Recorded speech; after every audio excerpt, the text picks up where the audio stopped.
Hey, it's Jordan with TYT Network. I'm still at UCLA campus. We're about over 3 hours, I believe, after the shooting happened this morning here. It actually happened. If you look straight ahead, you have a white building with pink stripes across it. That's Engineering Building 5 here, Building 4, excuse me, Engineering Building 4 here on UCLA campus. This is about the south side of campus? Yeah, we're on South Campus. South Campus. Right here, it's been declared a murder-suicide. I've been on air most of the time. I don't know if there's more information that's come out about who the shooter was, who the victims were, motives. I'm assuming that will all come out as we go. But I'm here with a student. Come on over. Hey there. Tell them your first and last name. My name is Matt Walker. Matt Walker. So you are not an undergraduate student, you're a grad student, 5th year. Correct. So tell me, start to finish, what you experienced, how you found out about the shooting, and what happened with you after that. Okay, so I got here early because I thought I'd be proactive. And so get here early, and then I'm in my office preparing for the classes I was going to teach today. And we get what's called a Bruin alert, and that's just like a text message. Oh, wait a minute. You're a teacher, not a student. Well, I'm a grad student, so okay. I'm a TA, I guess. Oh, TA, right, okay. Yeah. And we get this Bruin alert, which says, lockdown, stay in your office, close the doors, and, do not open the door for anyone. So that's kind of freaky. And at that moment, it didn't say shooting. No, the first one did not. We got a second one that did say shooting on campus. And, lockdown now, capital exclamation points and all that stuff. So it was very freaky. And where were you? What building? I was in my office in the geology building, which is this is Bolter on this side of us, and just past Bolter is the geology building. Okay.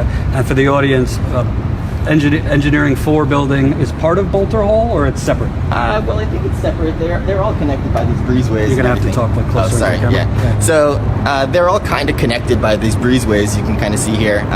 So 4 and 5 are definitely connected, and then this Bolter and the Math Science building are definitely connected. Okay. So people I spoke with earlier kind of talked almost like students were calm, which I find odd because if I was a student, I would not be calm. What was going on? Who were you with? You were on lockdown. How many people were you on lockdown with? What was going on? So it was just me in my office. How convenient for you. Yeah, very convenient. So the door is locked. I was mostly just worried, where are the people I know? Yeah. So my office mate, his stuff was in the office, so I knew he's somewhere on campus, but it wasn't in there. Come to find out, he was downstairs with a bunch of young students doing lab demos, so that's kind of freaky. But I guess I didn't feel that I was in danger, but I was worried about people. I just didn't know where they were. And you're about where you were, about 300, 400 feet away from this building? At this point, it's a little more than 400 feet, I'd say.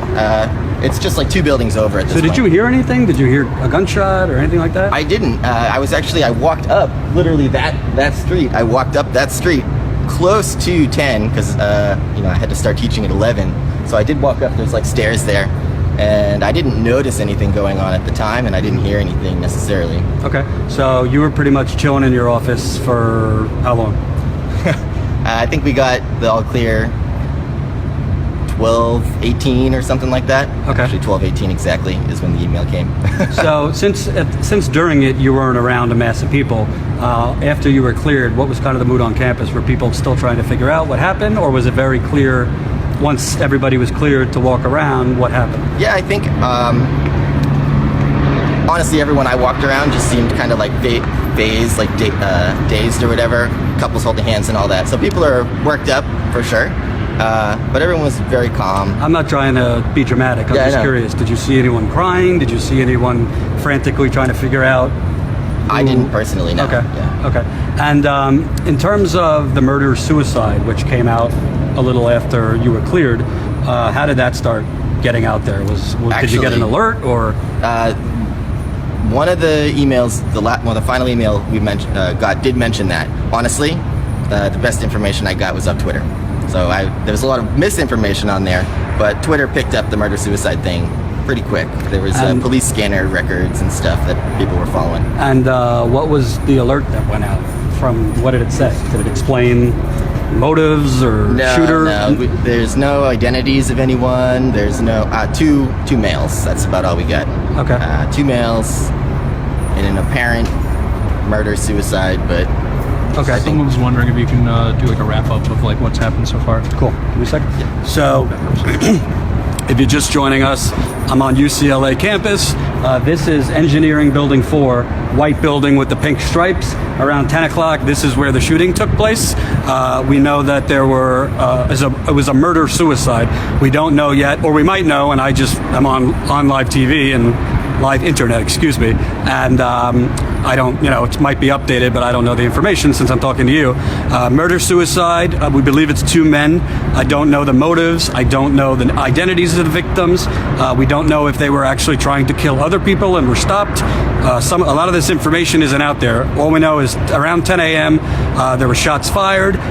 Soon after that, the campus in its entirety was put on lockdown. We spoke with some people before I'm talking to you that were in lockdown with upwards of 100 people. And now I'm talking to a grad student who's also a teacher's assistant who had the luxury of being in his own office here. So he was on lockdown with himself. During the lockdown, we were told that there were actual counselors that work here on walkie-talkie, actually disseminating information on what was going on to the students. Everything I'm hearing, there obviously people weren't chilling at the beach, but everything I'm hearing were students were on their phones. Obviously, social media is going crazy with different stories of what's going on: murder, suicide, mass shooting. There's a lot of misinformation, not intentional, but misinformation happens in these situations. The lockdown happened for about 2 hours until everything was clear. There were alerts that went out during this on the Bruin email system. UCLA Bruins is a sports team, alerting students to what was going on. The first alert that went out did not have information of a shooting. It just said campus on lockdown. The next alert that came out said shooting, which the gentleman I'm speaking to, obviously if there's a shooting going on, you're a little, shaken up at the moment. So after that, people were on lockdown for about an hour and a half, 2 hours, and then there was a final alert, all clear, not explaining much, but just saying they've declared it a murder-suicide. I think what's interesting, what a lot of people probably don't know yet, I actually just tweeted it. What's really troubling about this, other than the fact that this happens all the time and nothing's done about it, I saw several groups of elementary school children on a student field trip here. So I'm not trying to, add fuel to the fire or propaganda or speculate, but at the end of the day, if there's an active shooter on campus and you have young children on a field trip, obviously worse things could happen. So I think what this gets to is, even though it was a school shooting and a lot of people have become numb to school shootings, guns and the easy access to guns and the lack of real response by our government, it could kill students that are in their late teens, early 20s. It could kill grad students that are in their early 30s, or it could kill if elementary school kids are at the wrong place at the wrong time. It could kill school children. I'm not going to get too into my soapbox, but obviously this has become not something that's unusual and extraordinary, but CNN, MSNBC, they're going to cover it for a few more hours, probably on prime time tonight, and then they'll get back to the campaign coverage tomorrow. I'm guilty of it too. I'm going to cover Bernie Sanders in Northern California tomorrow, but I think it's definitely troubling. I also think what's troubling, you could come back here. I also think what's troubling, yes, we're in Los Angeles, so kind of casual, people are laid back, but I think because students and society as a whole is so used to this, even if it hasn't happened directly to them, they've seen it on TV time and time again. They might know people that are affected by this. It's less than half a day since this happened, and students are kind of going about their business. I'm not criticizing the students. It's a kind of a reflection on our society that when 2 people are killed senselessly, we don't know why, people just kind of go about their days like it's a usual thing, and it's unfortunate. We send our sympathies for this tragedy, and then we move on. And that's the reason nothing changes. I'll divert off of that. I'm going to bring you back in here. I was talking to you about, I'll tell your name again? Matt Walker. Matt Walker. I was talking to you about the actual real time what you were going through. Tell me about, we spoke after you found out it was a murder-suicide. Did classes resume as usual? Actually, so I as soon as I heard this was going on, I canceled my classes. I said, students, don't even come to campus, like stay off campus. When we got the all clear, the message did include information that all classes were canceled for the rest of the day. Okay. In all departments. And in conversations you had with other people after this, what can you share some of that? What was kind of the mood? What were people talking about? Yeah, so on the internet, on Twitter, on Facebook, I know a lot of the students in my department and other science departments around campus, and we were chatting about what's going on. But when I talked to people who were just walking around in the halls, they really didn't know it was as big a thing as it was, which is kind of... How did they not know if they were on lockdown for 2 hours? Yeah, so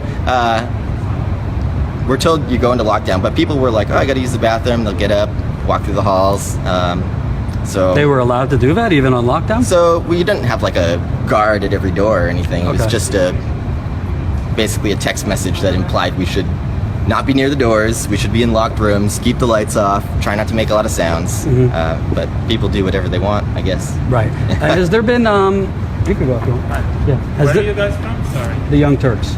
If you haven't, have you, being here, has there ever been incidents that you know about of violence, guns, anything like that? Or is this an anomaly? It feels like an anomaly. I mean, this is a pretty safe campus, I feel like. So I've never felt I've had this type of incident happen so close to me. Like, I've always thought, our gun policies in this country are out of control, but like, it really hits home now that it's like at your school, where like it's your house, basically. And for you, even though you were in the comfy confines of your office, not criticizing, it just you were. I mean, just in general, for whatever reason, you might have ventured over towards that building earlier in the day for whatever reason. Yeah. And been in the wrong place at the wrong time. Yeah, and like you mentioned, so we're gonna forget about this in a day or two.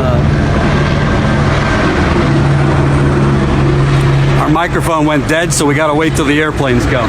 Go on. Yeah, so you mentioned like we're gonna forget about this in like a day or two, right? And then nothing systematically will change. So you could just be walking down the street or walking up campus, and this could happen any other time.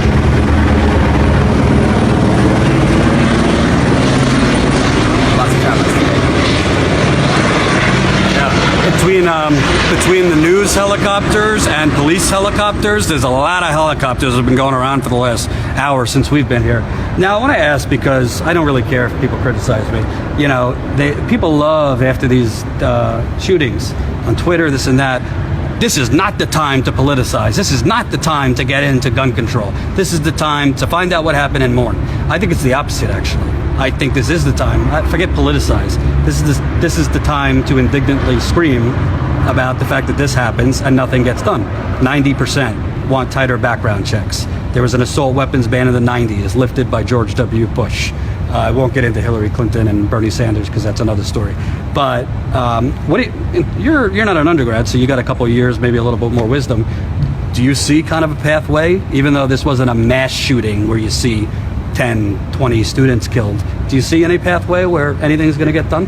I want to, and I agree. We should absolutely raise hell about it when these incidents happen, and let's not call it politicizing it, because it's bringing attention to what actually happens, and happens often. So I think attention needs to be paid at it, especially if we're just, like you said, going to forget about it in 2 days. But I think when you have lobbies like NRA running around, it's going to be hard to get the political will to change things.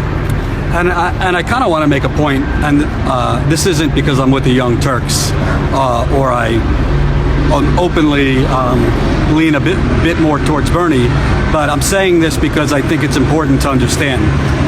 Hillary Clinton, again, it's not because it's Hillary Clinton, but it needs to be pointed out. Hillary Clinton is running on a position of tighter gun control. She's running on a position that I'm going to take on the NRA. She has really gone after Bernie Sanders for his policies. Bernie Sanders has been open. He does not believe it's right if a gun store sells a gun legally to a customer that person clears a background check, all this, and then carries out an attack to hold that gun owner who did everything right liable. I'm not getting into that. But what I think should be pointed out is because of our politics and the power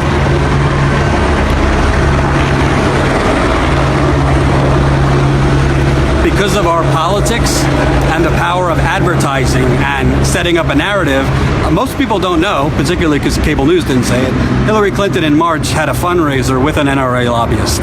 He was an NRA lobbyist until the end of 2015.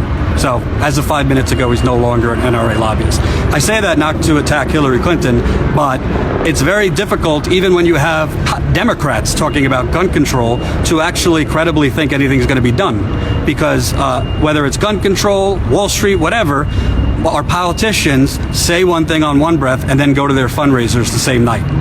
So the only way this is going to happen, it's similar to what Bernie Sanders has said. It's not going to happen through bipartisan compromise. That's not going to happen. What's going to happen is millions and millions of people, and I'm not trying to talk like Bernie, but millions of people need to go to the Capitol and stand outside Mitch McConnell and Paul Ryan's office and stand outside Democrats like Joe Manchin and some of these corporate Democrats who say they're for gun control, but in reality take all sorts of money, and either vote them out or not leave. Because as Cenk has said, Cenk did a really powerful segment after the San Bernardino massacre. He said, they're killing our kids. I don't know how old these people were, but this guy, what are you, 30-something? 32. Yeah, he's not an old guy, right? At these other shootings that have happened, 20-somethings, Newtown, elementary school children. A whole generation of America is being lost for no reason. So when all the Republicans, and Hillary Clinton also, by the way, rage about ISIS and the foreign terror threat, this is domestic terrorism. It's the same thing. They don't want to call it that, and I've interviewed many people on the campaign trail that say, this isn't terrorism. Terrorism is to instill fear. I think people are scared. So I do think that in general, again, I got my beefs with Hillary Clinton, but I'm not calling her out just for the sake of it. It's as an example of even the Democrats who like to talk the talk, their actions speak louder than their words. So the only way things like this are going to change is not Jordan ranting about it on Facebook, but people like you actually getting up and protesting, like we did for Democracy Spring on Capitol Hill. Maybe that one march hasn't changed things, but the accumulation of things like that is going to change things. That's how the Vietnam War ended. That's how a lot of things end. So that's my soapbox. I appreciate you. A plug, you are studying to be a NASA. Well, yeah, I'm a geophysicist, so it's I study planets. How do they work? Processes that make them evolve and stuff like that. So yeah, hopefully I can work at NASA someday. And you have, right now, you have 607 viewers. There's going to be a lot more later on demand. This is your sales pitch. You're a Young Turks viewer. Why should people watch the Young Turks, and why should people watch TYT Politics? Oh, well, absolutely you should watch the Young Turks and TYT Politics, because it's basically crowd-funded media. Like, we have our media. I am TYT. Like, we know that Cenk and everyone at TYT is not beholden to advertisers. They are going to speak what's on their mind. They're going to tell us the truth, and we don't have to worry about who's paying them to say what. So that's why I appreciate TYT. I don't agree necessarily with everything they say, but I trust it. So, yeah. your six packs in the mail. This is Jordan. Got to rush back to the studio, but follow my Twitter at Jordan Chariton. Follow Facebook Live later if I do updates on what happened here today, on the motives, all that. But again, to wrap it up, it was a murder-suicide around 10 a.m. Pacific time. The whole campus was on lockdown for 2 hours, and that's pretty much it. Thanks for watching, and for more TYT Politics, you could go to youtube.com/TYT Politics. Have a great one.